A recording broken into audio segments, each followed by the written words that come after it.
de la matinale sur la première. Bonjour Jenny Bruffa. Bonjour. Avec Emmanuel Tjibaou, Louis Lagarde et Jean-Marie Ouadraouen, vous êtes signataire d'une tribune qui a été publiée dans le journal Le Monde en métropole. Pourquoi cette tribune ? Eh bien, parce que, comme on l'explique, il nous a semblé qu'à l'approche du référendum, on voyait commencer à fleurir des analyses, des tribunes dans la presse métropolitaine sur notre pays. Des textes qui souvent analysent notre situation avec une grille de lecture des années 80. Et il nous semble que c'est malhonnête intellectuellement, puisqu'évidemment, nous ne sommes plus dans les années 80. Et du coup, on a souhaité faire ce texte tout simplement pour rappeler que on est à une période de notre histoire où on a besoin d'être nourri d'une réflexion, qu'elle vienne de la métropole ou de chez nous, mais une réflexion qui porte en elle une éthique de la vérité, et donc qui ne soit pas malhonnête intellectuellement, qui ait les grilles d'analyse qui soient correctes, et puis qui ait ce courage de la nuance. C'est-à-dire C'est-à-dire qu'évidemment, on est dans des situations qui sont complexes. Le dossier calédonien est complexe en soi parce que effectivement, il mélange des problématiques qui sont propres à la Calédonie, mais qu'on retrouve ailleurs dans le monde, des problématiques de vivre ensemble, des problématiques de décolonisation. Effectivement, et que du coup, si on n'est pas dans la nuance, si on est dans une pensée stéréotypée, eh bien, on produit un discours qui n'est pas, tout simplement, qui n'est pas constructif, qui ne permet pas d'envisager des solutions d'avenir qui soient pérennes pour nous, parce que c'est bien ça l'enjeu ici. C'est pas de rester dans un salon à Paris ou ailleurs et de produire des analyses qui n'ont pas d'impact. Voilà, nous, on vit dans notre pays et on espère tous trouver des solutions pour bâtir une société plus juste, évidemment. Une société où les stigmates de la colonisation qui sont réels et qui sont intenables, qu'ils disparaissent, qu'on arrive à les faire disparaître, mais c'est pas en produisant un discours qui au final nous déresponsabilise parce qu'il nous victimise qu'on y arrivera. Dans la tribune, vous pointez du doigt très explicitement, il est même nommé, Edoui Plenel. Qu'est-ce que vous reprochez aux journalistes de Mediapart ? Non, alors oui, évidemment, on ne lui reproche rien à lui personnellement. On dit que c'est un exemple, parce qu'effectivement, il a produit un texte qui a été rendu public, une postface d'un ouvrage où effectivement, il est toujours dans cette grille d'analyse des années 80. Donc je rappelle que Edoui Plenel connaît la Nouvelle-Calédonie. Il est venu ici pour couvrir les événements. Il a d'ailleurs produit un livre remarquable qui s'appelle « Mourir à Ouvéa ». Moi, je l'ai lu quand j'avais 16 ans. Et ça a changé ma vision de la Calédonie. Véritablement, c'est un ouvrage remarquable. Mais on est aujourd'hui en 2020, donc on ne peut pas continuer à analyser la Calédonie avec cette grille de lecture des années 80. Vous êtes 4 signataires, ça fait pas beaucoup pour une tribune qui se veut porte-parole d'une vision de la Calédonie. Ah non, je suis pas d'accord avec vous. Je pense que toute parole se vaut. Ce texte aurait pu être signé que par Emmanuel, que par moi, que par Jean-Marie, que par Louis. Pour moi, elle aurait eu une valeur. Il faut arrêter dans ce pays de se dire qu'il faut être... que la parole n'a pas de valeur si elle n'est pas légitimée par 3000 personnes ou non. Est-ce qu'on reproche à, je sais pas, pour le coup, Edoui Plenel, quand il produit un texte, on ne lui reproche pas que ce soit le fruit de sa pensée propre. Est-ce qu'on reproche à Jean-Marie Tjibaou d'avoir émis une pensée propre ? Non. Ils n'ont pas le même parcours que vous qui... Non, mais notre parole, je pense qu'on a un problème aussi dans notre pays. C'est un problème de renouvellement des générations, alors politiques, mais aussi certainement intellectuelles, et qu'à un moment, je pense pas que que ce soit important qu'on soit 50 ou 4 ou 3000. Nous, c'est notre parole. Après, que cette parole soit discutée, c'est bien ça l'enjeu, et nous, on est très heureux qu'elle soit discutée, qu'elle soit critiquée, c'est très bien. C'est vrai que cette idée de tribune, moi, elle me tenait à cœur parce que, étant journaliste, il me semble que dans notre pays, le débat public n'est pas assez nourri.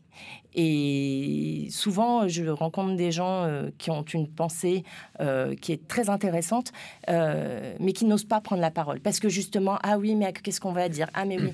À un moment, c'est de notre responsabilité individuelle, je pense, de prendre la parole, parce qu'on est à un moment de notre histoire où les gens qui ont des discours potentiellement intéressants, qui sortent aussi de l'ordinaire.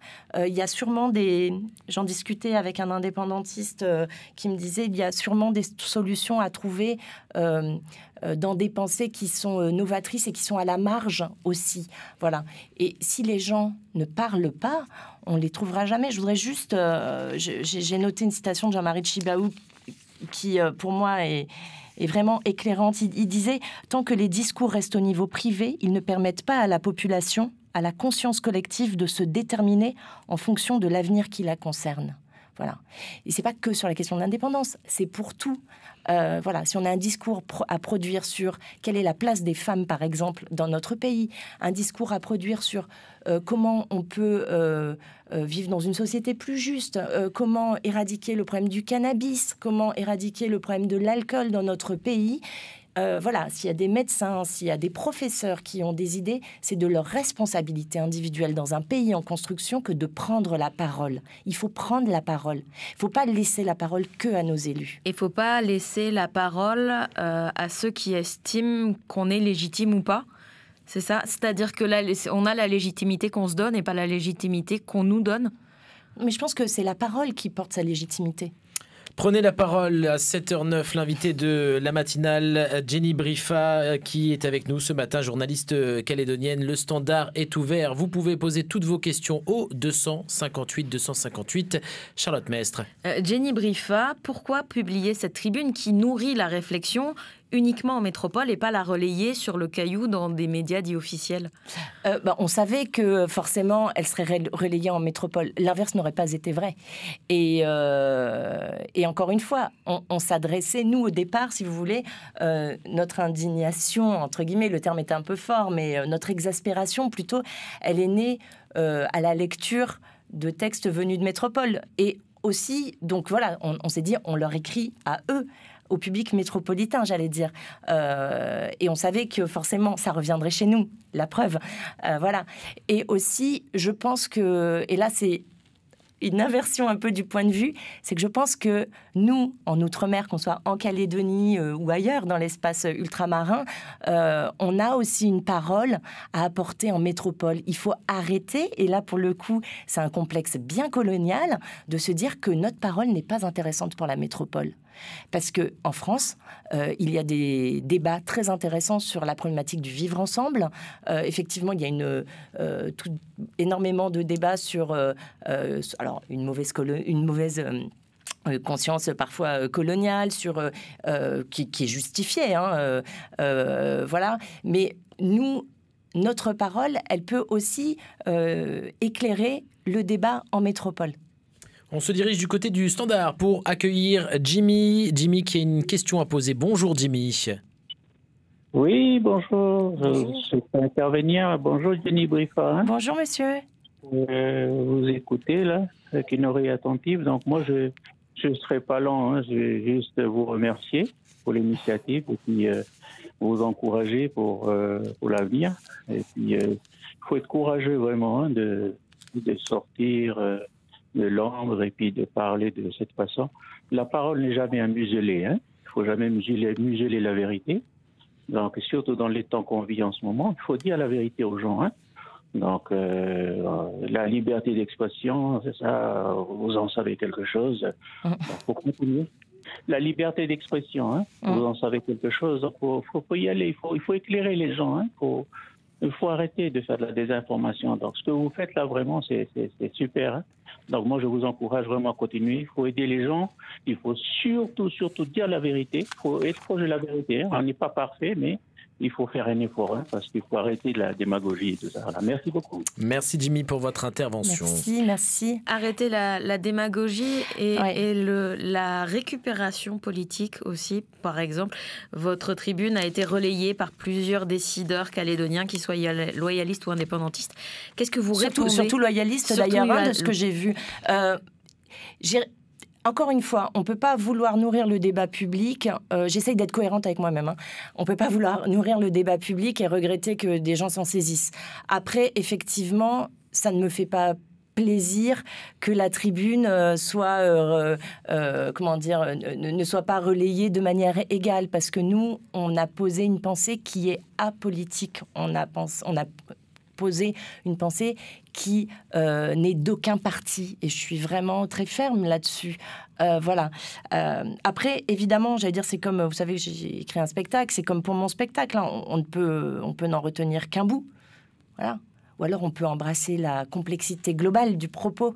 Moi, j'invite les Calédoniens à lire la tribune dans son intégralité, et ils verront que, voilà, il y a des leçons à en tirer pour un public métropolitain, aussi pour un public calédonien, pour un lectorat indépendantiste, pour un lectorat loyaliste. C'est pas parce que on regrette le discours sur la victimisation liée à la colonisation que c'est un texte loyaliste. Pas du tout.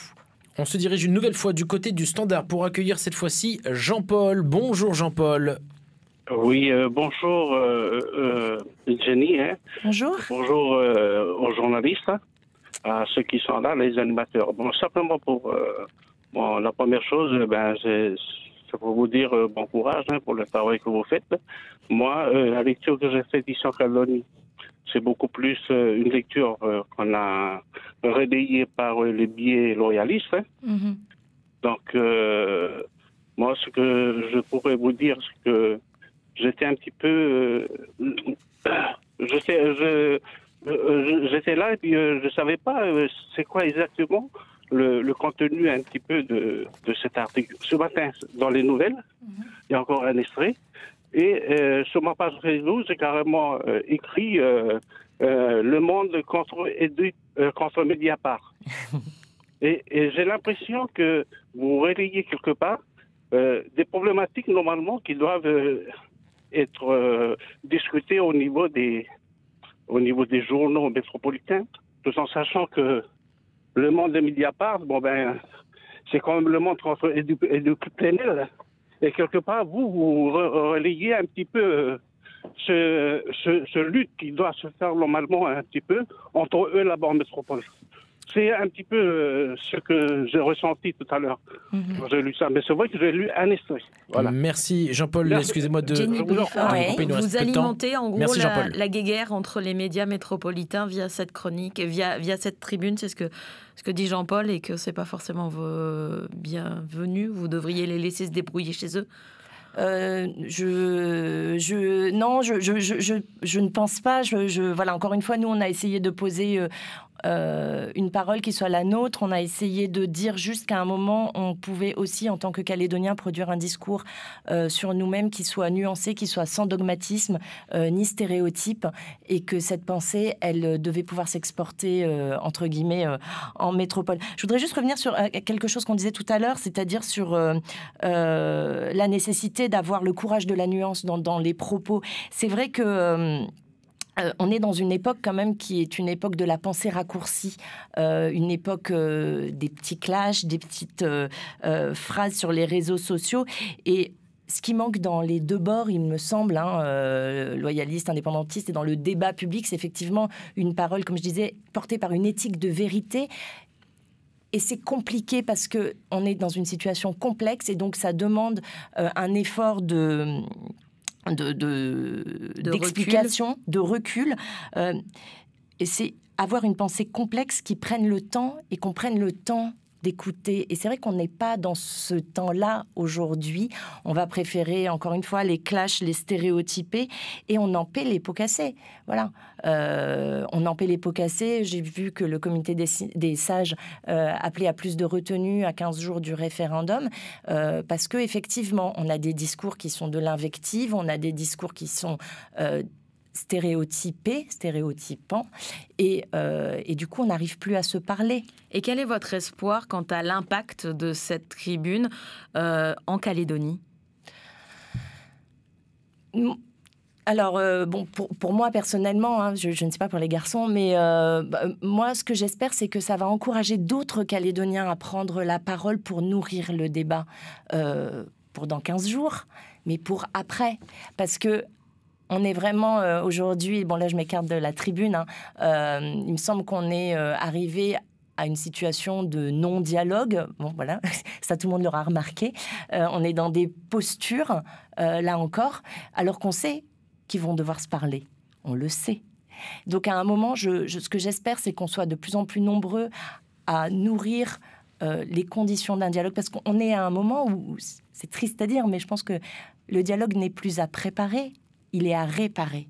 Il faut qu'on répare les conditions du dialogue dans notre pays. Et voilà, donc j'espère qu'une réflexion, il faut qu'on montre que les Calédoniens, et quand on voit les messages d'encouragement qu'on reçoit, qu'on a reçus, qui sont très nombreux, les Calédoniens, je pense dans leur immense majorité, et moi je l'ai vu avec notre spectacle Faire mal gérer, qui parle de la politique, qui parle un petit peu de tout ça finalement, on est allé partout dans